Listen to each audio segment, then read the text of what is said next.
Daniel tiene un lema que me gusta mucho, que él dice que la mejor forma de tú aprender algo es enseñándolo a otros. Entonces es una lección de humildad que él nos trae. Y Daniel, el escenario todo tuyo. Muchas gracias. Muchísimas gracias. Gracias. Muchas gracias. Bueno, pues antes de empezar con la charla, que va a ser mucho hablar, mucho hablar, mucho hablar, quería agradecer primero a Julio por invitarme y segundo pues a todos vosotros y al país, que la verdad que lo estamos pasando genial. Todavía no hemos visto mucho, pero estamos viendo que es un país hermoso y sobre todo que sois gente muy hermosa, muy cercana, muy maja. Y bueno, quería empezar con eso porque me parece importante. Entonces, bueno, no sé si debería estar la diapositiva ahí, ¿verdad? Ahí está.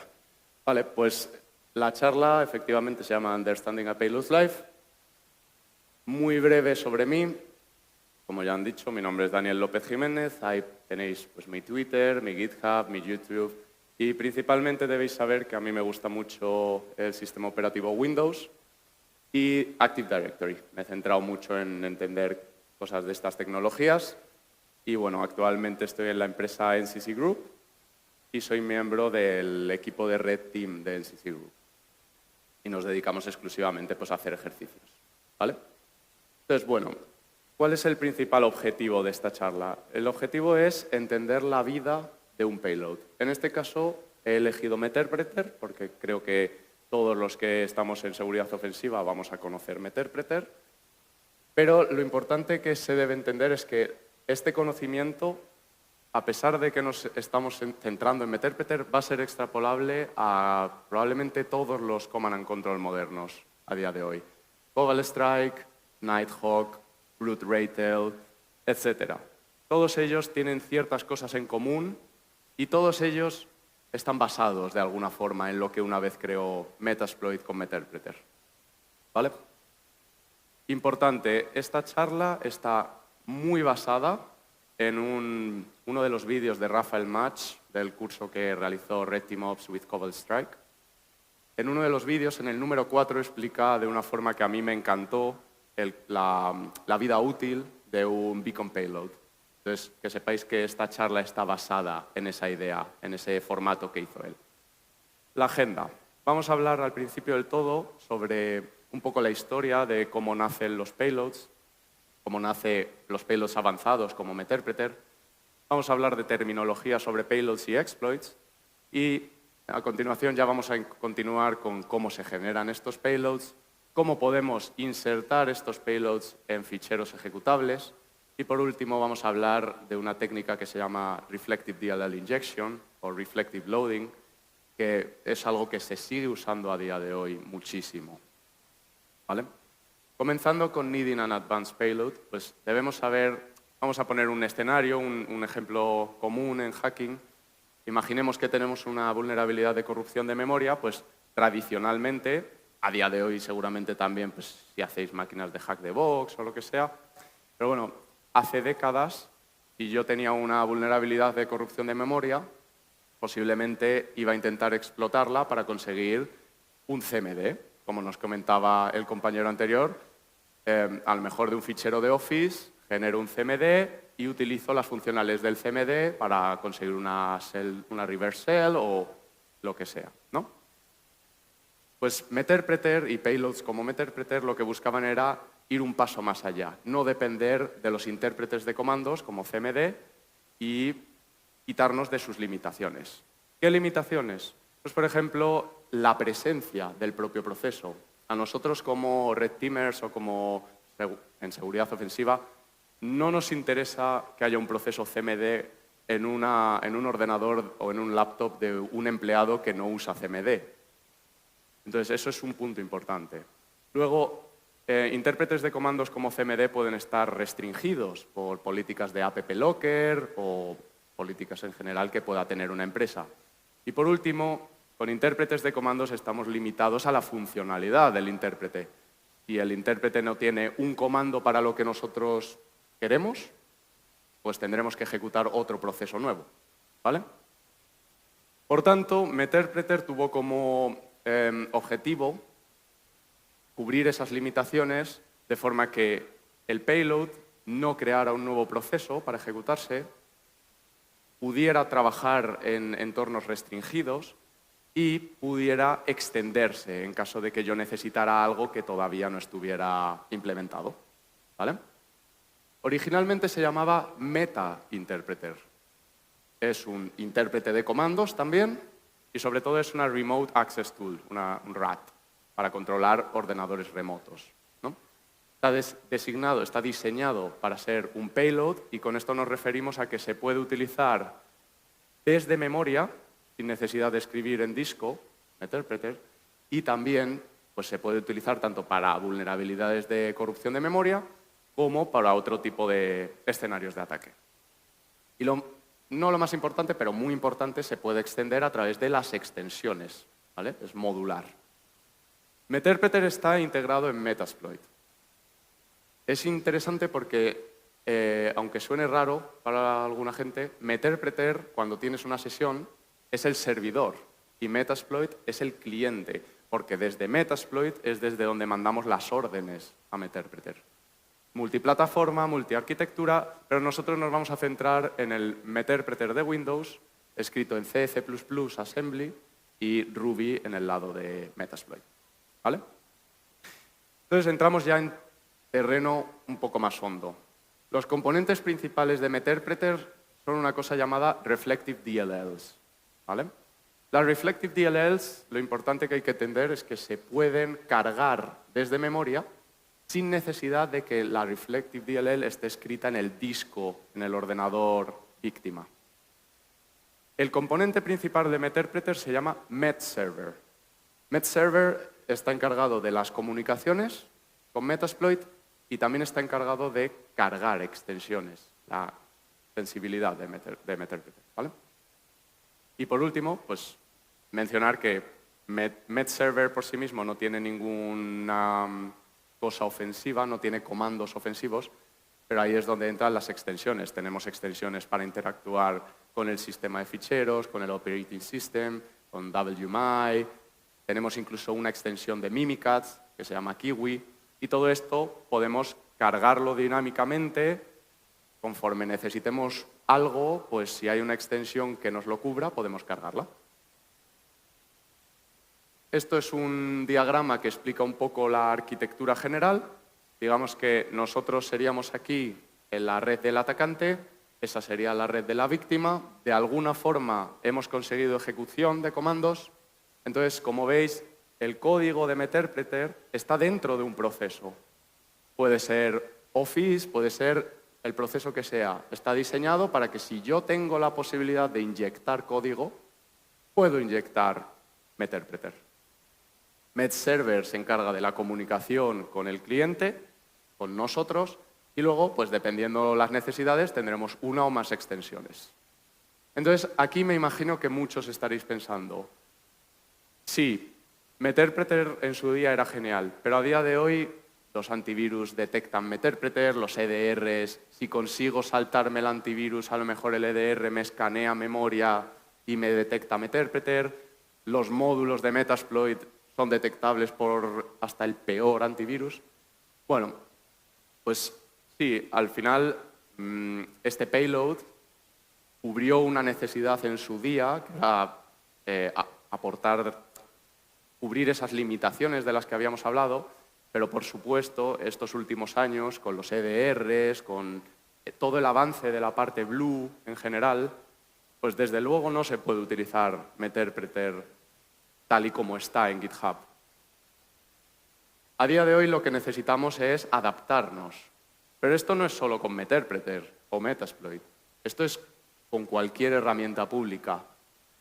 Van a tener un tiempo de vida útil relativamente pequeño. A lo mejor sale una nueva herramienta y no lo va a detectar el antivirus, pero como nos comentaba el compañero anterior, va a haber luego indicators of compromise, va a haber signatures, y hasta lo más básico, pues siempre vamos a tener que modificar nuestro toolset si queremos pasar desapercibidos. ¿Por qué? Porque si nos bloquean todo lo que tenemos, no podemos demostrar impacto a los clientes, no podemos comprobar la eficacia de soluciones de seguridad, etcétera, etcétera. Entonces, lo que quiero transmitir con esta charla es que no que utilicéis Meterpreter en vuestro día a día, si lo utilizáis sería genial. Yo lo he utilizado en algunos de mis proyectos y me ha parecido fantástico. Pero es más importante transmitir la idea de que hasta Meterpreter se puede usar si inviertes tiempo en él y puedes saltarte las reglas de EDRs modernos, de los mejores que hay, puedes conseguir ejecución de Meterpreter. Otro tema es luego la telemetría que pueda haber, etcétera, pero que te bloqueen es relativamente sencillo conseguir que no te bloqueen. ¿De acuerdo? Entonces, lo dicho, no hace falta que uséis Meterpreter, pero espero que la información que veáis con la charla os sea útil para el Command and Control que utilicéis, para, si sois Blue Teamers, entender cómo funciona alguna cosa que no sabíais, etcétera. Entonces, ahora vamos a ver pues, toda esta vida de un payload, ¿vale? Vamos a ver que lo primero de todo sería generar un shellcode, que sería la parte primera que veremos, payload generation. A continuación, ese shellcode lo utilizaríamos en un exploit para una corrupción de memoria, posiblemente, o lo introduciríamos en un fichero ejecutable para usarlo para phishing o para usarlo para persistencia, privilege escalation, lo que sea, ¿vale? Pero digamos que el shellcode nos permite esa versatilidad de poder usarlo en diferentes lugares. Luego tenemos una fase opcional que es más enfocada a los exploits. Cuando tenemos poco espacio para escribir en nuestra corrupción de memoria, pues esto es un método en el cual, en vez de escribir el payload de Meterpreter directamente para ser ejecutado, pues escribimos un pequeño programita que se encargue de descargar el payload final y ejecutarlo. Esta fase no la vamos a explicar, ¿vale? Esta presentación es más larga originalmente, pero para adaptarse a 50 minutos he tenido que remover algunas partes. Esta es una de ellas. Y por último pasaríamos a la fase de reflective loading. Como veis ahí, llega un punto en el que se ejecuta el shellcode. Cuando se ejecuta el shellcode, lo que va a suceder es que el proceso de reflective loading comienza. El proceso de reflective loading de MedServer lo que va a resultar es en MedServer cargado y listo para darnos una sesión nueva. Y por último, cuando ya tenemos la sesión, nosotros podemos configurar la carga de extensiones posteriores. Y esas extensiones vamos a ver que tienen un proceso similar al de MedServer, porque son reflective DLLs. Entonces, vamos a hablar de muchas cosas. Yo lo siento, si alguien se duerme no voy a enfadarme. Tengo compañeros de trabajo que se han dormido. Pero, pues eso, vamos a hablar de muchas cosas. Pero antes de empezar, vamos a hablar sobre un poco la terminología básica, para estar en la misma línea todos. Cuando hablamos de exploit y payload, son diferentes, ¿vale? He escuchado a veces como que se usan de forma similar. La forma en la que yo los defino es que el exploit es la vía para ejecutar el payload. Y el payload es lo que yo quiero hacer, es la acción final que yo quiero llevar a cabo. En una explotación de una aplicación web, a lo mejor yo descubro que con una serie de HTTP requests puedo conseguir añadir un nuevo usuario administrativo.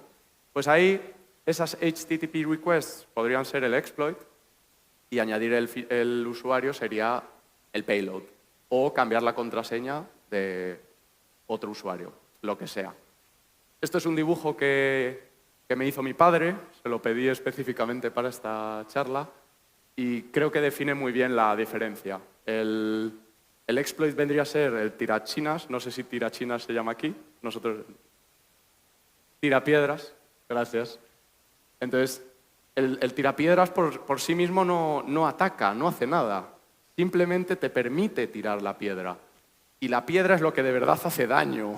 Entonces, payloads pues sería una piedra, pero yo también puedo tirar una botella, puedo tirar una pelota, Eso ya depende de lo que yo quiera hacer o el daño que quiera hacer en este ejemplo.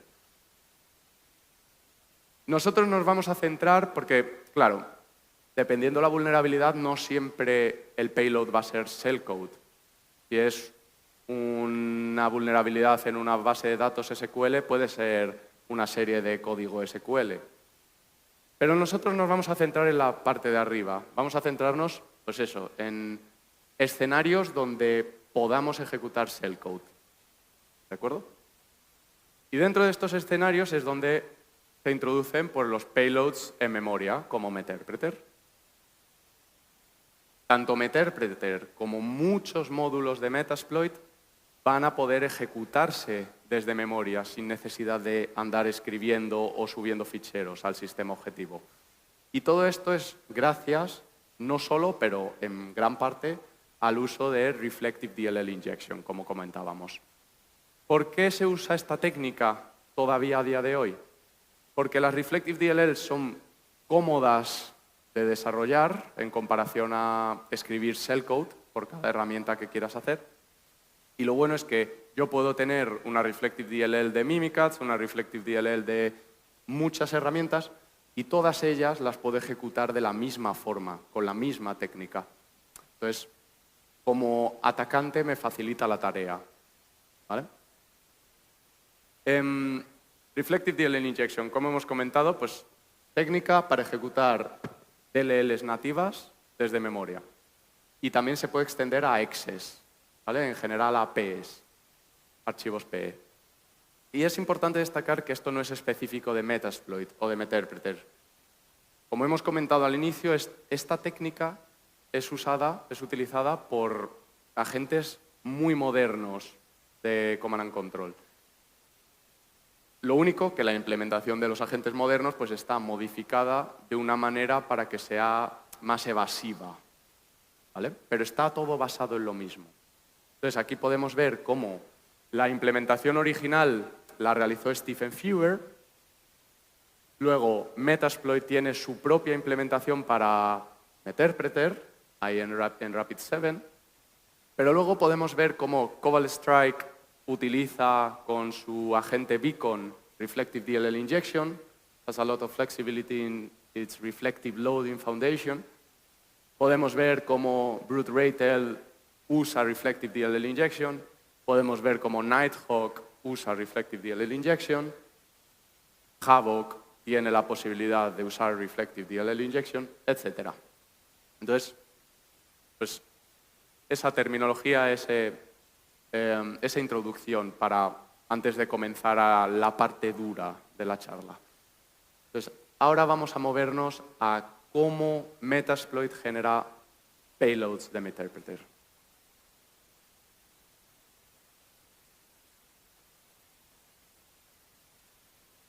Que, por ejemplo, sería con un comando como msfvenom, ponemos el tipo de payload, el host donde queremos que se conecte, etcétera. Tiene diferentes opciones. ¿Qué pasa por detrás cuando nosotros hacemos esto? Como sabemos, estamos trabajando con shellcode. Que esto puede ser o código completamente independiente o, lo que sucede con Meterpreter, código independiente unido a otros datos. ¿Por qué se usa? Por la portabilidad. Es cómodo usar shellcode para diferentes escenarios, tanto exploits como post-exploitation, etc. Entonces, lo que hace Metasploit por detrás, vamos a verlo a continuación, pero antes de eso, pues vamos a ver primero cómo se buildean, cómo se compilan las DLLs que usa Meterpreter, y luego ya vamos a ver cómo es el proceso para generar el shellcode final. En primer lugar, y como curiosidad, recordad que todos los componentes de este agente con DLLs son Reflective DLLs, que ahí están los nombres, y cuando instalas Metasploit vas a tener una carpeta con todas estas DLLs descargadas por defecto y por eso se puede utilizar sin problema nada más descargarlo. Entonces, si en algún momento os apetece modificar o recompilar, el código fuente de Meterpreter es accesible, es open source. Entonces hay dos formas principales, con un proyecto de Visual Studio y con Docker, por si quieres usar Windows o Linux. Y bueno, ahí tenéis un ejemplo de compilar con Docker. ¿Vale? Esto nos permite, pues eso, modificar esas detecciones, modificar todo lo que necesitemos de meter para adaptarlo a lo que queremos. Entonces, un punto importante, ¿qué es lo que hace? Porque esto no son más que DLLs, son DLLs normales y corrientes, las de ahí. ¿Qué es lo que las hace reflective? ¿Por qué se llaman reflective DLLs? Esto es porque se buildean, se compilan junto con un componente llamado reflective loader. Si veis el código fuente de MedServer, vais a ver un include reflective DLL injection reflective loader.c. Eso es ese componente. Entonces, de alguna forma, cuando nosotros combinamos una DLL normal y corriente con el reflective loader, es lo que comúnmente vamos a llamar reflective DLL. ¿Vale? Entonces, eso es lo que tenemos preparado cuando instalamos Metasploit. Tenemos una serie de esas DLLs preparadas para ser manipuladas para conseguir el shellcode final con la automatización de Metasploit. ¿Cómo hace esa manipulación? Claro, si nosotros usamos una de esas DLLs, la copiamos y la intentamos cargar con un programa, no va a suceder nada. Estas DLLs están hechas de tal manera que lo que necesitamos llamar es a esa función del reflective loader. Para poder usar estas DLLs hay que llamar a la función reflective loader. Y esa función es la que se va a encargar de cargar la DLL. Entonces aquí podemos ver cómo con el programa pbear, si inspeccionamos MedServer, vamos a ver que es una DLL normal y corriente, y si vamos a los exports, a las funciones exportadas de esta DLL, de esta librería, veremos que hay una. Esa función es el reflective loader. Originalmente podíamos ver, en versiones antiguas, podíamos ver reflective loader con el nombre, pero claro, esto lo cambiaron por temas de detección y ahora se ve solo el ordinal. Ordinal número 1, esa es la función. Si ejecutamos esa función, la DLL se va a poner a funcionar. Pero claro, perdón, ¿cómo hace Metasploit para convertir esta pieza en un shellcode? Para que luego lo podamos utilizar. Lo que hace Metasploit es utiliza un pequeño shellcode al que normalmente se llama Bootstrap Code o Initialization Stub, y parchea o escribe ese pequeño shellcode al principio en la cabecera 2 header de MedServer. ¿Vale? Esto lo hace exclusivamente con MedServer. Entonces, ese pequeño shellcode que está en la parte de arriba del fichero, lo que permite es que ya toda la pieza pueda funcionar como si fuera un shellcode. No es un shellcode entero, solo tiene un pequeñito shellcode arriba, pero ya se puede utilizar como un shellcode en su totalidad. ¿Cuál es el objetivo de este pequeño shellcode? Su objetivo es básicamente que, en primer lugar, cuando nosotros ejecutamos esta pieza, se va a ejecutar el bootstrap.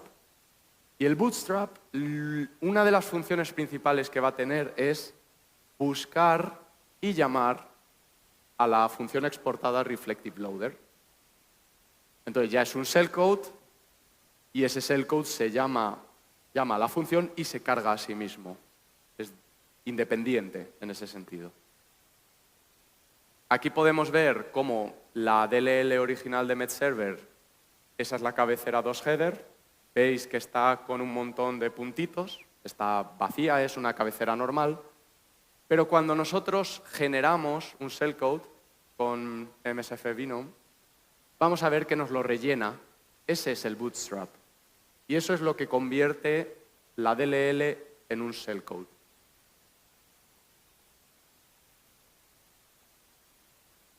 Si nosotros ejecutamos este shellcode, tampoco va a pasar nada en este punto. ¿Por qué? Porque no le hemos dado la configuración. El agente todavía no sabe dónde tiene que conectarse, con qué tipo de transporte, a qué puerto. Para eso necesitamos las configuration settings. ¿Cómo lo hace este agente? Pues existe un componente, una pieza que se llama el configuration block. Esto es simplemente un bloque, una estructura, con todos los metadatos donde está la información sobre los transportes, dónde se tiene que conectar la sesión, qué tipos de extensiones tiene que usar, etc. El configuration block. Cuando generamos con Metasploit nuestro payload, dinámicamente las settings se van a usar para crear este bloque y ese bloque se va a insertar en la parte de abajo de la pieza. Entonces, lo que originalmente era una DLL normal y corriente, ya de pronto pues, le hemos puesto un componente de Reflective Loader, le hemos añadido un bootstrap para convertirlo en shellcode y le hemos añadido un bloque con toda la información, las configuration settings, abajo del todo. ¿Vale? Entonces, aquí podéis ver cómo la DLL original no tiene aquí abajo nada, pero cuando generamos el shellcode tiene un overlay, que es el configuration block. Como hemos comentado, pues el configuration block tiene toda la información y la información está muy bien explicada en la documentación de Metasploit, por si tenéis curiosidad, ¿vale? Entonces, lo siento por tanta cosa. Esta es la última de esta parte. Ya solo nos queda la guinda, el punto final. El configuration block está abajo del todo, pero claro, tenemos que buscar la forma de pasarle la información porque, claro, en MetServer lo ejecutamos, ¿cómo va a saber dónde está el bloque de configuración? No lo sabe. Ahí es donde entra otra vez el bootstrap. El bootstrap no solo llama a la función del reflective loader, también una vez se ha ejecutado la función y tenemos nuestra DLL cargada, lo que va a hacer es llamar a DLL main de esa DLL y le va a pasar un puntero con la localización del configuration block. Y entonces ahí sí que sí, si nosotros utilizamos ese shellcode, vamos a conseguir la sesión de Meterpreter. Y eso es cómo funciona la generación de shellcodes en Metasploit, que también es muy parecida a cómo funciona en, por ejemplo, Cobalt Strike. Muy bien, tenemos el shellcode. Ese shellcode ya se puede utilizar en exploits, de corrupción de memoria y donde sea. Vamos a ver qué necesitaríamos hacer, cómo hace Metasploit para insertar ese shellcode en un fichero ejecutable para los escenarios que hemos comentado, como phishing o otros escenarios. ¿Vale? Por ejemplo, cuando hacemos esto. MSF Venom y le decimos quiero un fichero .exe llamado atlotas.exe. ¿Qué hace por debajo Metasploit? Pues lo que sucede es que, bueno, existe una automatización detrás y realmente es muy sencillo. Vamos a tener una serie de ficheros, de templates, con un espacio guardado para que se pueda escribir el shellcode ahí. Y entonces lo único que va a hacer Metasploit es generar el shellcode y escribirlo donde tiene que escribirlo, en la template que tú has elegido. Si es un exe, pues lo hará en la template del .exe. Si es una DLL, en la template del .dll, etcétera, etcétera. Vamos a ver dos tipos de ejecutables por encima. Los scripts, PowerShell, VBA, etcétera, o binarios compilados, como las exes, los PEs, ficheros PE, exes, DLLs. Entonces, con scripts es muy sencillo. Vamos a tener, por ejemplo, con PowerShell, yo escribo un código en PowerShell que su objetivo sea ejecutar shellcode, y lo único, en la variable donde va a ir el shellcode, en lugar de poner un shellcode, voy a poner una palabra clave, por ejemplo, payload here, y Metasploit lo único que se va a encargar es de generar el shellcode, buscar la palabra payload here en la template de PowerShell y escribirlo ahí. Aquí tenéis un ejemplo. Concretamente, esto es una template de PowerShell que usa Metasploit. Pues veis que aquí dice B64 shellcode. Pues ahí es donde Metasploit va a escribir el shellcode transformado a base64, base 64. ¿Vale? Muy sencillo. Pero es que con los compilados, con los ficheros compilados, también es parecido uno de los enfoques que utiliza Metasploit. Hay dos principales. La primera es string substitution, que es muy parecido a lo que acabamos de ver, y la segunda es la manipulación de estructuras de ficheros PE. El primero de todos es que es lo mismo. Lo único que, claro, estos ficheros están precompilados.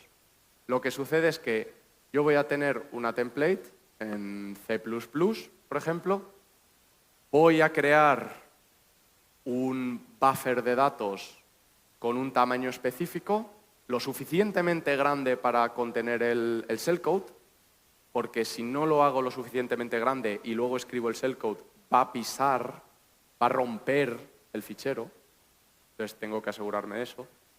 Y voy a, nuevamente, en el inicio de ese buffer de datos, voy a poner una palabra clave para que Metasploit pueda buscar, encontrarla y escribir. Aquí podéis ver un ejemplo de una de las templates que usa Metasploit. Esto sería el buffer, payload, con este tamaño, 4096, ¿vale? Es un payload predefinido, un tamaño predefinido. Y esto sería la palabra clave, el placeholder, payload 2 puntos. Entonces, lo único que va a hacer Metasploit es lo que hemos dicho, buscar y escribir. Lamentablemente, por la limitación de los tamaños, claro, Metasploit tiene muchos tipos de shellcodes con diferentes tamaños. Entonces, tendríamos que tener para cada tipo de payload, tendríamos que tener una template específica con un tamaño específico. Entonces, en algún momento el equipo de Metasploit se dio cuenta de que no era escalable, de que no era cómodo. Por eso, a día de hoy, son pocos los formatos que siguen usando este método. ¿Vale? Y ahí, bueno, aquí podéis ver un ejemplo, que cuando generamos un payload.xsmall, el formato xsmall, que utiliza esta técnica, y luego hacemos un strings buscando payload 2 puntos, ya no va a estar, porque ha sido pisado por el shellcode. ¿Vale? Entonces, ¿cuál es el otro enfoque? El otro enfoque es manipulación de la estructura de los ficheros PE. En este caso, no estamos trabajando con crear un buffer de datos, escribirlo, que tenga un tamaño. No, en este caso, lo que vamos a tener es una funcionalidad en en Metasploit, unas librerías que se encarguen de parsear, que se encarguen de leer el formato de las templates. Y como el formato PE pues, tiene sus secciones, sus atributos, etc., pues podemos añadir nuevas secciones, podemos modificar atributos como el entry point para que apunten a otro sitio.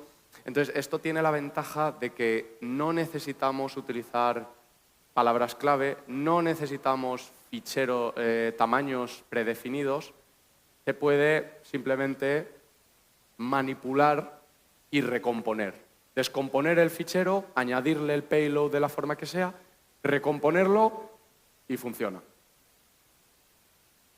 Metasploit tiene muchos, bueno, tampoco muchos, pero tiene diferentes técnicas que usan este enfoque. Por ejemplo, Si generáis un exe, por defecto va a utilizar esta técnica. Y veis que aquí sí, cuando lo generamos, si hacemos strings de payload, sí que va a estar, porque no se ha pisado lo que originalmente se escribía. Sin embargo, cuando analizamos el fichero, vemos que hay una nueva sección en el PE que se llama NMWR aleatorio, y ahí es donde se encuentra el entry point. Entonces, cuando hagamos doble clic a ese exe, va a ir a esa dirección, a ese entry point, y es donde va a estar el shellcode.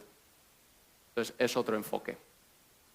Y esta es otra técnica diferente, que en lugar de crear una nueva sección, pues el entry point original apunta a un sitio, pues Metasploit escribe en ese sitio el shellcode directamente. ¿Vale? Y eso sería la parte de ejecutables. Como dato final, pues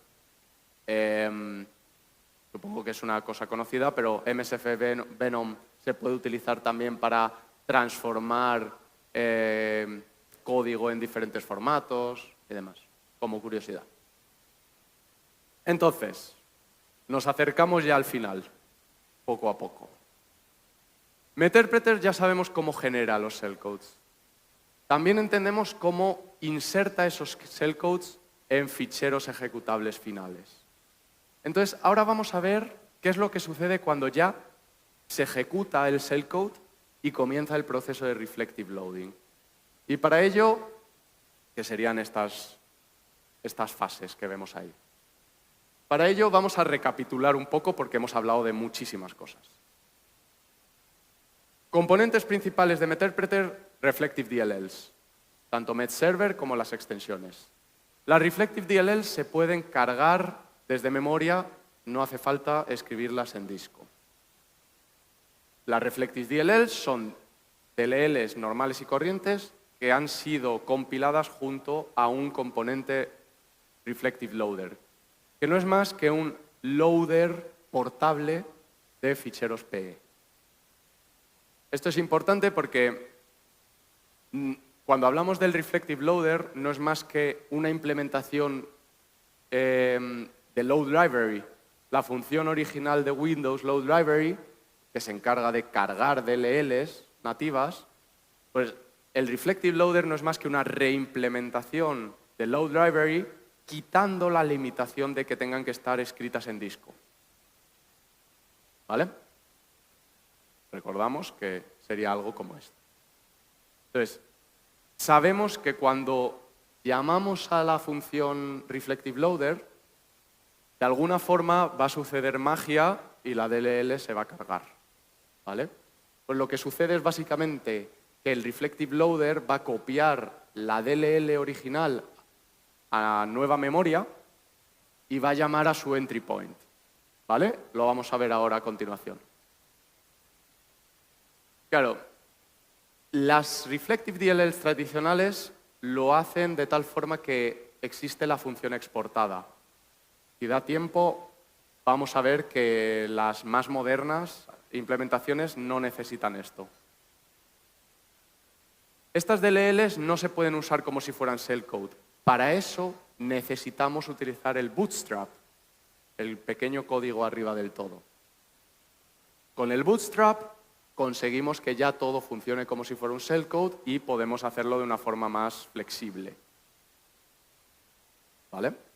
Y recordamos también que el Bootstrap no solo se encargaba de llamar a la función exportada Reflective Loader, sino que también hacía toda el flow para pasar el puntero del configuration block y que Meterpreter supiera toda la información sobre dónde tiene que conectarse, cómo y demás. ¿Vale? Pero claro, ¿por qué estamos en esta sección? Porque sí, todo eso es muy alto nivel, pero no sabemos qué hace exactamente el Reflective Loader, los pasos principales del Reflective Loader. Y es lo que vamos a ver ahora. La forma tradicional de realizar Reflective DLL Injection o Reflective DLL Loading. Un pequeño disclaimer, aunque parezca que con las slides yo entiendo plenamente esto y no os dejéis engañar, no soy programador Simplemente quería entender a alto nivel cómo funciona esto, pero para mí sigue sonando a chino mucho de lo que funciona detrás de todo esto. Entonces, esto va a ser un pequeño overview, ¿vale? Partimos de que tenemos ya nuestra Reflective DLL y hemos ejecutado la función exportada. Entonces, comienza el proceso de Reflective Loading. ¿Qué es lo primero que sucede? Lo primero que sucede es que, como el loader va a querer copiar la DLL completa a nueva memoria, lo que hace primero es determinar en qué localización está ahora mismo la ejecución. Y lo que hace es moverse hacia atrás en la memoria hasta que encuentra la cabecera de la DLL, que sabemos que, como es Reflective DLL Injection, normalmente, en los casos normales, va a haber la cabecera de la DLL. Entonces, ¿qué nos permite esto? Saber dónde está el inicio de la DLL. Y vamos a saber también dónde estará el final, porque sabemos cómo es el formato de nuestra DLL. Entonces, llegamos ahí. Lo siguiente importante es que para realizar un Reflective Loading necesitamos ciertas funciones de la API de Windows. Entonces, aquí hay una técnica muy común que, dependiendo de la implementación, se hará de una forma u otra, pero básicamente se va a intentar utilizar el Process Environment Block para localizar dónde se encuentra kernel 32 en el proceso, en la memoria del proceso, y en la memoria del sistema. Y a partir de ahí se va a recorrer la export table de kernel 32 para descubrir las direcciones de las funciones que típicamente van a ser load library y get proc address. Y cualquier otra que utilice la implementación que se esté viendo. Una vez tenemos esto, el Reflective Loader prepara nueva memoria para copiar la DLL. Por ejemplo, con Virtual Alloc. A continuación, copia la DLL, como ya hemos dicho, sabemos el principio y el final, pues la copia directamente con todas sus cabeceras, sus secciones, etc. A continuación, en este caso, Metserver, Meterpreter, pues tiene una serie de dependencias. Meterpreter necesita ciertas DLLs del sistema, ciertas funciones. Entonces, el loader está encargado, una de sus tareas es ir a la import address table de la DLL final y resolver y cargar todas las DLLs y funciones que necesita el payload. ¿Necesita user32.dll? Lo carga. ¿Necesita otra? Lo carga. ¿Necesita la función virtual alloc? Se la tiene que resolver y poner en la import address table. Y por último, existe una fase que es relocations. Los ficheros PS originalmente tienen un atributo, tienen un dato, que es, ellos están esperando funcionar desde una localización en memoria, una base address específica. Pero claro, cuando nosotros hacemos todo esto de Reflective DLL Injection, no va a estar en la dirección de memoria que él espera, que la DLL espera. Entonces, esta tabla tiene una serie de direcciones hardcodeadas que van a estar mal, que van a estar rotas. Entonces, esta fase lo que hace es actualizar esas direcciones en base a la base address real. Y la base address real la sabemos porque nosotros hemos alojado esa nueva memoria. ¿De acuerdo? Y no voy a decir que sencillamente ya solo queda llamar al entry point, pero la fase final ya es simplemente cuando todo está preparado, el Reflective Loader llama al entry point de la DLL y tenemos la DLL cargada. Y no ha habido necesidad de escribir esa DLL en disco, lo cual a mí la verdad me pareció mágico cuando lo estudié en su día. Última parte, y ya, si queréis ir a dormir, perfecto. pequeños datos sobre mejoras que ha habido en Reflective DLL Injection. Bueno, hay dos limitaciones muy grandes en la técnica original de Stephen Feuer.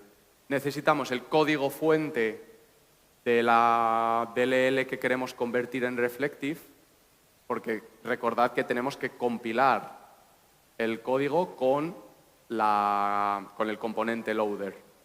Y también, esta técnica solo soporta llamar al entry point de la DLL inyectada, que es lo que hemos visto en la parte final en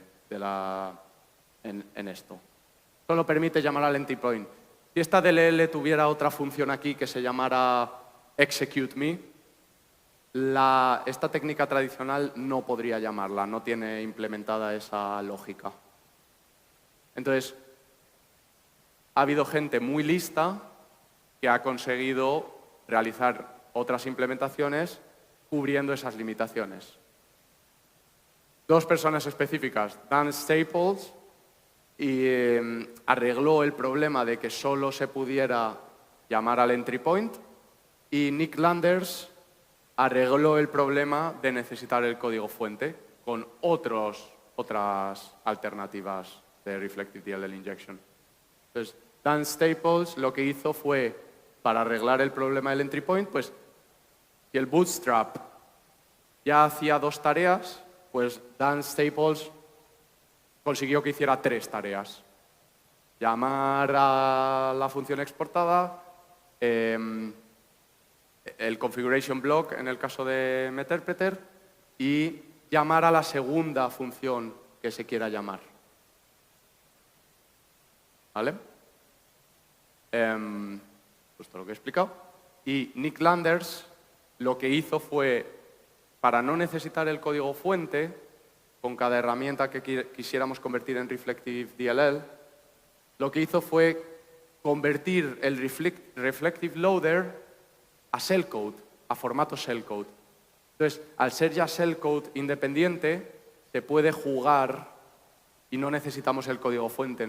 Puedes utilizar una DLL compilada, añadirle el loader, como hemos estado jugando con el Bootstrap. Entonces ahí se pueden hacer magias para utilizar esta técnica y no necesitar el código fuente. Y la herramienta que creó fue SRDI, que luego también ha habido otras como Donut. ¿Alguien conoce Donut? Que levante la mano. Pues Donut al final es un loader de .NET, de assemblies.net, pero que también tiene lógica para como la Reflective DLL Injection. Entonces aquí podéis ver SRDI, su estructura, que os suena, es parecida a lo que hemos visto. Lo que pasa que aquí tiene el Bootstrap y aquí tiene el loader en formato shellcode. Esto es la DLL y estos son los datos, el configuration block. Y ya, por ultimísimo, debéis saber pues, otros approaches, otros enfoques que han ido utilizando herramientas. Pues Cobalt Strike en su día sacó en su Arsenal Kit el User Defined Reflective Loader, que es como su forma de nosotros como usuarios poder modificar el Reflective Loader por defecto que tiene Cobalt Strike y añadirle nuevas funcionalidades, modificarle cosas que puedan ser detectadas, etc. Bueno, es un enfoque muy parecido al que hizo Nick Landers con SRDI. ¿Vale?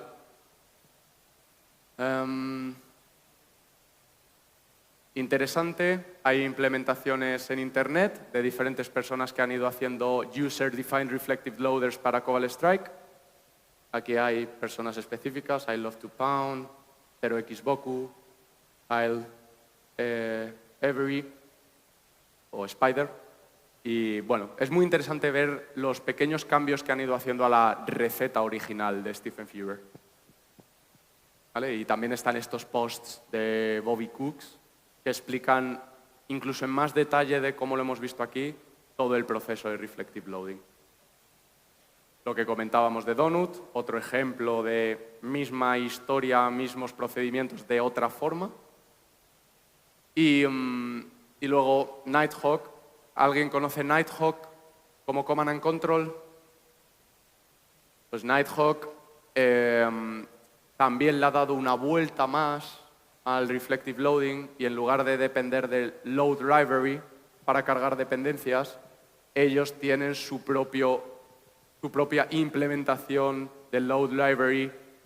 Entonces, es como un Load Library recursivo, porque carga la DLL y las dependencias las vuelve a cargar con el Load Library Custom. Entonces, todo está ejecutado por Nighthawk y luego lo puede cifrar cuando el agente duerme. Entonces, la verdad es que es muy interesante y muy complejo también. Así que, pues nada, por último, simplemente dar las gracias a todos las diapositivas están disponibles en Internet y supongo que estarán disponibles también en HackConRD, pero hay un montón de links y muchas referencias en todas las slides. Entonces, muchas gracias a toda la gente de la que he aprendido y muchas gracias a esta gente en específico y muchas gracias a vosotros. ¿Tienen alguna pregunta? ¿Preguntas? No se aglomeren, pueden... Habéis entendido todo, por lo que veo. No, muchas gracias, Daniel, por tu presentación. Había una pregunta ahí. Ah, un valiente, una valiente. Excelente.